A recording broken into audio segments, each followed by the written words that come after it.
Hello friends, स्वागत है आपका अपना YouTube channel study with Baiju में। आइए आज की क्लास में गुरुत्व के अधीन गति देखते हैं जो फिजिक्स का है, और ये आपका घटना चक्र है। ठीक है, घटना चक्र 2020 का।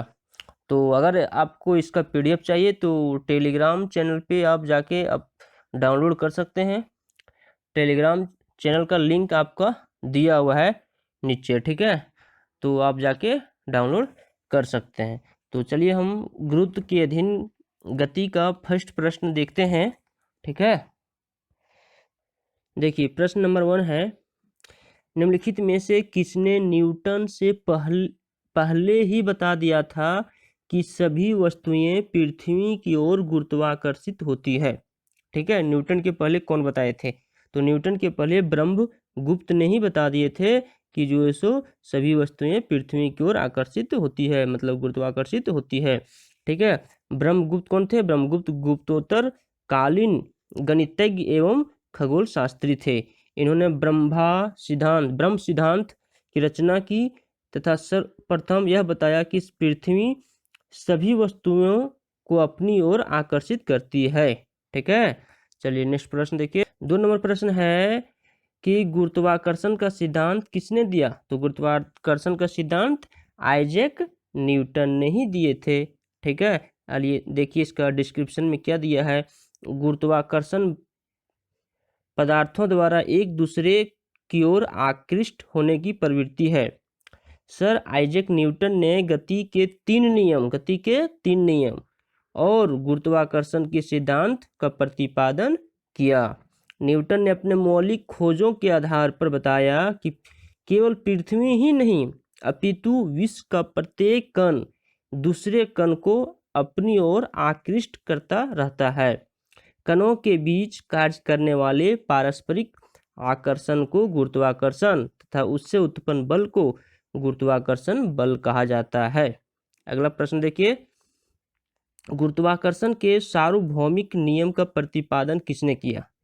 ठीक है, सार्वभौमिक जो है सो नियम का प्रतिपादन जो है सो किसने किया? तो न्यूटन ने ही किए थे। ठीक है, क्या है? F = G m1 m2 का बटे r का स्क्वायर। ठीक है, m1 क्या है? पहला पिंड का द्रव्यमान, दूसरा पिंड। m2 क्या है? दूसरा पिंड का द्रव्यमान। F क्या है? बल है। और r क्या है? दोनों पिंड के बीच की दूरी है। और g क्या है? g जो है सो गुरुत्वाकर्षण स्थिरांक कांस्टेंट। ठीक है, अगला प्रश्न देखिए, अंतरिक्ष यात्री निर्वात में सीधे खड़े नहीं रह सकते क्योंकि वहां पे गुरुत्व नहीं है। ठीक है, अंतरिक्ष में जो है सो गुरुत्वाकर्षण शक्ति नहीं है, इसलिए वहां पे जो है सो अंतरिक्ष यात्री निर्वात में सीधे खड़े नहीं रह सकते हैं। ठीक है, इसके देखिए डिस्क्राइब क्या किया हुआ। अंतरिक्ष में कम गुरुत्व के चलते अंतरिक्ष यात्री सीधे खड़े नहीं रह पाते। कम गुरुत्व दिया है। ठीक है, कम गुरुत्व में लंबे अंतरिक्ष अभियानों में अंतरिक्ष यात्रियों को पेशीय क्षय और अस्थियों के घनत्व में कमी का सामना करना पड़ता है। ठीक है, यह अस्थियों के घनत्व में कमी हो जाता है और पेशीय क्षय होता है। ठीक है, अस्थि घनत्व कम होने की से यह अस्थियां कमजोर हो जाती है। ठीक है, अस्थि घनत्व जो है सो अस्थि का डेंसिटी कम होने लगता है, जिसके कारण से यह अस्थियां कमजोर हो जाती है। अगला प्रश्न देखिए, 5 नंबर प्रश्न देखिए, अंतरिक्ष यान जो चक्कर लगा रहा है से एक सेब छोड़ा जाता है। ठीक है, एक अंतरिक्ष यान है, वहां से सेब छोड़ा जाता है तो क्या होगा? सेब तो जिस गति से घूम रही है, ठीक है, अंतरिक्ष यान, उसी गति से सेब भी घूमने लगेगा। अंतरिक्ष यान के साथ साथ उसी गति से गतिवान होगा। ऑप्शन नंबर सी सही होगा इसका आंसर। ठीक है, क्योंकि अंतरिक्ष में गुरुत्वाकर्षण के अभाव में सेब अंतरिक्ष यान के साथ साथ उसी गति से गतिवान होगा। चलिए बहुत इंपॉर्टेंट क्वेश्चन है 6 नंबर, पीसा की झुकी हुई मीनार गिर नहीं जाती क्योंकि क्या कारण है जो नहीं गिर रही है पीसा की झुकी हुई मीनार? तो इसका कारण आपका डी नंबर सही है। गुरुत्व केंद्र से जाने वाली ऊर्ध्वाधर लाइन तल के अंदर रहती है। जो तल है ना उसके अंदर रहता है। ठीक है, चलिए डिस्क्रिप्शन इसका देखिए। गुरुत्व केंद्र वह बिंदु है जहां वस्तु का संपूर्ण द्रव्यमान संकेंद्रित होता है।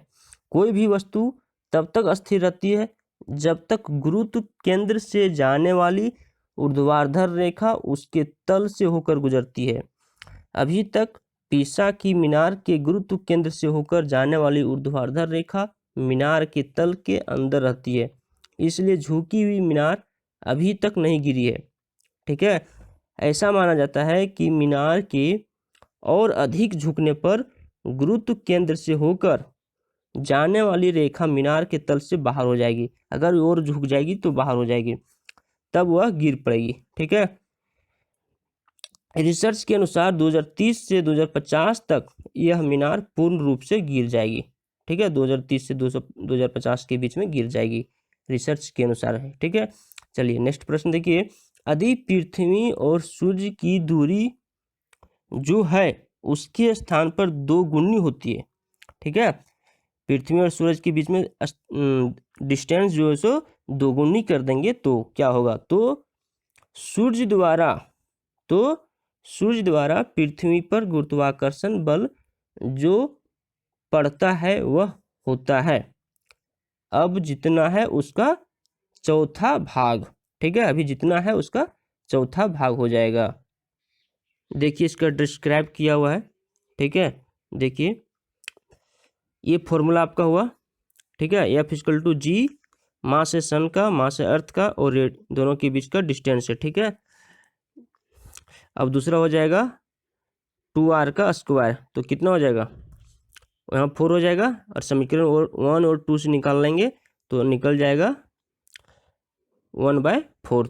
ठीक है, इस तरह से होता है। जब कोई वस्तु ऊपर से गिराई जाती है तो उसका भार होता है।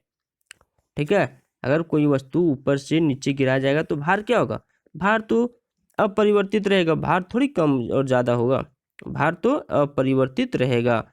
ठीक है, देखिए आदर्श परिस्थितियों में किसी वस्तु को ऊपर से गिराने पर उसके भार में कोई परिवर्तन नहीं होता है, क्योंकि उसका द्रव्यमान और उस पर लगने वाला गुरुत्वीय त्वरण यह परिवर्तित रहता है। ठीक है, अगला प्रश्न देखिए। लकड़ी, लोहे और मोम के समान आकार के टुकड़ों को समान ऊंचाई से पृथ्वी पर गिराया जाता है। कौन सा टुकड़ा सर्वप्रथम पृथ्वी की सतह पर पहुंचेगा। ठीक है, कौन सा पहले पहुंचेगा, तो सभी साथ साथ पहुंचेगा। क्यों, क्योंकि सबके सारे लोग का जो ऊंचाई सेम है और समान आकार के हैं। ठीक है, देखिए इसका डिस्क्राइब क्या किया हुआ है। आदर्श परिस्थितियों में समान ऊंचाई से गिराए जाने पर लकड़ी, लोहे, मोम की समान आकार के टुकड़े एक साथ पृथ्वी की सतह पर पहुंचेंगे, क्योंकि सब पर समान गुरुत्वीय त्वरण कार्य करेगा। अगला प्रश्न देखिए। 10 नंबर का था हवा में।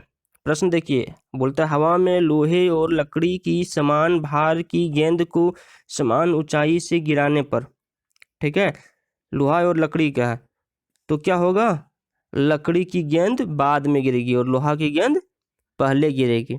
ठीक है, क्योंकि हवा में है। वही यदि हवा की अनुपस्थिति में रहता तो दोनों समान समय में गिरेगी। देखिए 11 नंबर है, दो गेंद ए और बी है, क्रमशः 10 केजी 1 केजी की है, उन्हें 20 मीटर की ऊंचाई से गिराया जाता है, तो फिर क्या होगा, निम्नलिखित में कौन सा कथन सही है। ठीक है, तो भूमि पर दोनों ही जो है सो सेम समय गिरेगी, सेम एक साथ पहुंचेगी। कारण क्या है, देखिए हाइट आपका जो है सो 20 दे दिया है और v² = u² + 2gh होता है फॉर्मूला। ठीक है, तो v = क्या होता है √2gh, u = 0 हो जाता है।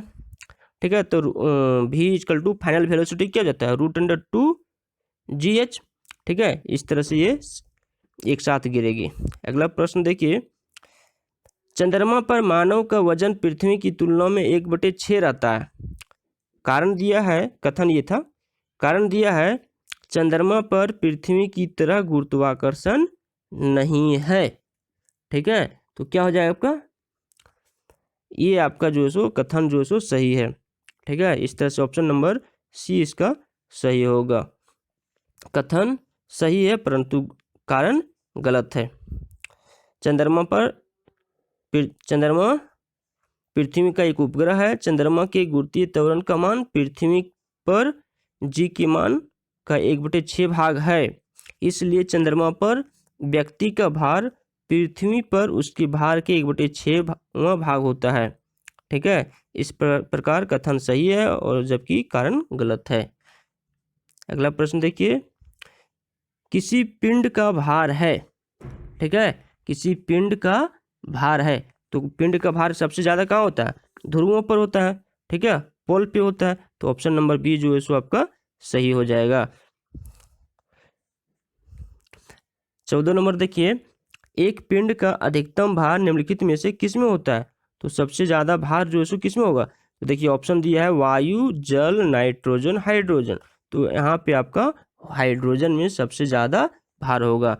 ठीक है, देखिए डिस्क्राइब किया है, किसी पिंड का द्रव्यमान सदैव नियत रहता है। ठीक है, उसका भार दो चीजों पर निर्भर करता है, गुरुत्व बल और पिंड पर लगने वाला उत्क्षेप बल। दिए हुए विकल्प में हाइड्रोजन सबसे हल्का और विरल माध्यम है, अतः उसके द्वारा लगाया गया उत्क्षेप बल सबसे कम होगा, अतः पिंड का भार हाइड्रोजन में सर्वाधिक होगा। ठीक है, मानव शरीर का भार होता है ध्रुवों पर अधिक। ठीक है, पोल पे जो सो अधिक होता है। देखिए इसका डिस्क्राइब किया हुआ है, किसी वस्तु का द्रव्यमान एक अस्थिर राशि है जबकि भार पृथ्वी पर वस्तु की स्थिति के अनुसार परिवर्तित होता है। पृथ्वी के ध्रुवों पर वस्तु का भार अधिकतम तथा विषुवत रेखा पर न्यूनतम होता है। भार में यह परिवर्तन पृथ्वी की आकृति तथा पृथ्वी की अपने अक्ष पर घूर्णन के परिणाम स्वरूप होता है।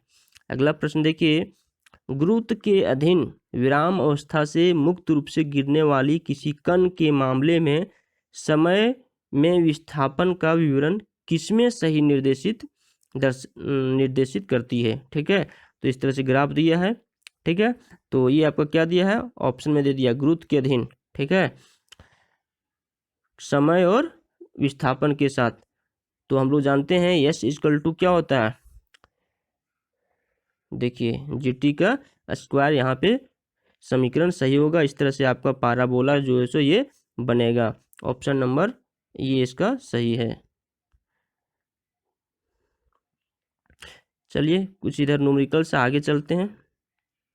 चलिए देखिए नेक्स्ट प्रश्न, विनाशकारी भूकंप के गुरुत्व के कारण त्वरण होता है।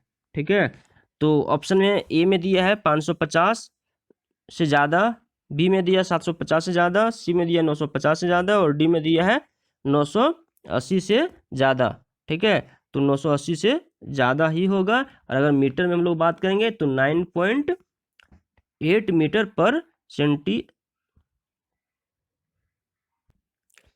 9.8 मीटर पर सेकेंड स्क्वायर होगा। ठीक है, अगर मीटर में बात करेंगे और सेंटीमीटर में बात करेंगे तो 980 सेंटीमीटर पर सेकंड का स्क्वायर होगा। ठीक है, चलिए नेक्स्ट प्रश्न देखिए, भारहीनता होती है। भारहीनता कब होती है? गुरुत्वाकर्षण जो है सो शून्य हो जाती है तब भारहीनता होती है। ठीक है, देखिए 24 नंबर प्रश्न, पृथ्वी अपने कक्ष में लगभग 4400 किलोमीटर प्रति घंटा की गति से घूमती है। ठीक है, कितना? 4400 किलोमीटर प्रति घंटा की स्पीड से। इस तेज गति को हम अनुभव क्यों नहीं करते हैं? कारण है कि अपने अक्ष में पृथ्वी की गति की अपेक्षा में हमारी गति शून्य है। ठीक है, पृथ्वी की गति की अपेक्षा हमारी गति शून्य है, जिसके कारण से महसूस नहीं होती है। देखिए डिस्क्राइब किया हुआ है, हम पृथ्वी की घूर्णन गति का अनुभव नहीं करते क्योंकि अपने कक्ष में पृथ्वी की गति की अपेक्षा में हमारी गति शून्य है। अगला प्रश्न देखिए, यदि पृथ्वी का गुरुत्वाकर्षण बल अचानक लुप्त हो जाता है तो निम्न में से कौन सा परिणाम सही होगा? ठीक है, तो वस्तु का भार शून्य हो जाएगा लेकिन द्रव्यमान वही रहेगा। ठीक है, वस्तु का भार 0 हो जाएगा। देखिए क्या डिस्क्राइब किया हुआ है, पृथ्वी की सतह के निकट किसी पिंड पर लगने वाला पृथ्वी का गुरुत्वाकर्षण बल यदि अचानक लुप्त हो जाता है तो वस्तु का भार शून्य हो जाएगा, लेकिन द्रव्यमान वही रहेगा। चलिए देखिए आगे। पृथ्वी के चारों ओर परिक्रमा कर रहा कृत्रिम उपग्रह इसलिए पृथ्वी पर नहीं नीचे गिरता है क्योंकि पृथ्वी का आकर्षण उसकी गति के लिए आवश्यक त्वरण प्रदान करता है। ठीक है, डी नंबर आपका सही होगा। इसका देखिए डिस्क्रिप्शन। पृथ्वी के चारों ओर परिक्रमा करते हुए कृत्रिम उपग्रह पर दो प्रकार के बल कार्य करते हैं। एक है केंद्रीय बल और दूसरा है प्रक्षोभ बल। केंद्रीय बल गोलाकार पृथ्वी का गुरुत्वाकर्षण बल है, जिसके कारण उपग्रह अपनी गति के आवश्यक अपकेंद्री त्वरण प्राप्त कर पृथ्वी की वृत्तीय अथवा दीर्घवृत्तीय कक्ष में परिक्रमा करता है और पृथ्वी पर नीचे नहीं गिरता है। प्रक्षोभ बल के अंतर्गत वायुमंडलीय घर्षण, पृथ्वी की गोलाई में त्रुटि, चंद्र एवं सौर के गुरुत्वाकर्षण खिंचाव, सौर विकिरण, दाब आदि से उत्पन्न होते हैं। इन बलों का योग यद्यपि कम है, किंतु इनके कारण उपग्रह के पथ में विचलन आ जाता है। अधिकांश ऊंचाई वाली कक्षा में स्थापित उपग्रह तो वायुमंडलीय कर्षण से अप्रभावित रहती है, परंतु निम्न कक्षा वाले उपग्रहों की कक्षीय त्रिज्या वायुमंडलीय कर्षण से प्रभावित होकर धीरे धीरे कम होती जाती है। अतः ऐसे उपग्रह पृथ्वी के सघन वायुमंडल में पहुंचकर भस्म हो जाते हैं। देखिए 27 नंबर। एक भू उपग्रह अपने कक्ष में निरंतर गति करता है। यह अभिकेंद्र बल के प्रभाव से होता है जो प्राप्त होता है पृथ्वी द्वारा उपग्रह पर लगने वाला गुरुत्वाकर्षण बल से। ठीक है, नेक्स्ट प्रश्न देखिए। कृत्रिम उपग्रह पृथ्वी से सुस्पष्टता से ट्रैक किया जा सकता है। ठीक है, कौन सा प्रभाव से? डॉपलर प्रभाव से हम लोग कृत्रिम उपग्रह को ट्रैक कर सकते हैं। ठीक है, इसमें ट्रांसमीटर और रिसीवर लगा रहता है। नेक्स्ट प्रश्न देखिए। अपने कक्ष में एक उपग्रह पृथ्वी के चक्कर लगाता रहता है, वह ऐसा निम्न में से किस कारण से होता है? तो किस कारण से? केंद्राभिमुखी बल। ठीक है, अपकेंद्रीय बल का अपोजिट। ठीक है, चलिए नेक्स्ट प्रश्न देखिए। 30 नंबर। प्रकृति के ज्ञात बलों को 4 वर्गों में विभाजित किया जा सकता है, जैसे कि गुरुत्व, विद्युत चुंबकत्व, दुर्बल नाभिकीय बल और प्रबल नाभिकीय बल। उनके संदर्भ में निम्नलिखित कथनों में से कौन सा एक सही नहीं है? तो ऑप्शन नंबर ए में दिया है गुरुत्व चारों में सबसे प्रबल है, ये गलत है। ठीक है, चारों में सबसे प्रबल नहीं है। बी में दिया है विद्युत चुंबक सिर्फ विद्युत आवेश वाले कणों पर क्रिया करता है, सही है आपका। सी में दिया है दुर्बल नाभिकीय बल विघटनाभिकता के कारण होता है, ये भी आपका सही है। प्रबल नाभिकीय बल परमाणु के केंद्रक में प्रोटॉनों और न्यूट्रॉनों को धारित किए रखता है, ये आपका भी सही है। ठीक है, ये आपका सही है, लेकिन ये आपका गलत है। देखिए 31 नंबर। किसी लिफ्ट में बैठे हुए व्यक्ति को अपना भार कब अधिक मालूम होगा? ठीक है, जब लिफ्ट त्वरित गति से ऊपर की ओर जा रही है। ठीक है, त्वरित गति से ऊपर की ओर जा रही है तो ज़्यादा भार जो सो महसूस होगा। ठीक है, और कम भार कब होगा? जब नीचे जाएगी। चलिए नेक्स्ट प्रश्न देखिए। लोलक की काल अवधि, टाइम पीरियड। ठीक है, लोलक घड़ी जो होता है ना, उसकी टाइम पीरियड लंबाई के ऊपर डिपेंड करती है। कैसे? देखिए T=2 क्या होता है? 2π√L/g, तो इस लंबाई के ऊपर डिपेंड करता है। ठीक है, लोलक की घड़ियां गर्मियों में सुस्त हो जाती है क्योंकि लंबाई जो है सो बढ़ जाती है। ठीक है, ऑप्शन नंबर सी आपका सही है। नेक्स्ट प्रश्न देखिए 34 नंबर। एक लड़की झूले पर बैठी स्थिति में झूला झूल रही है, उस लड़की के खड़े हो जाने पर प्रदोल आवर्तकाल क्या होगा? तो कम हो जाएगा। ठीक है, अचानक यदि उठ जाती है तो उसका लंबाई जो है सो कम हो जाता है। ठीक है, लोलक की, जिसके कारण से जो है सो इसका आवर्तकाल कम हो जाएगा। सॉरी। 35 में दिया है, कुछ विचार करना है, ठीक है। 4 दिया है इसमें आपका, तो इसका ऑप्शन नंबर आपका सी सही हो जाएगा। इसके जितना भी कॉन्सेप्ट है आपको बता रहे हैं। देखिए, सरल आवर्त गति करने वाला पिंड जब अपनी मध्यमान स्थिति से गुजरता है, ठीक है।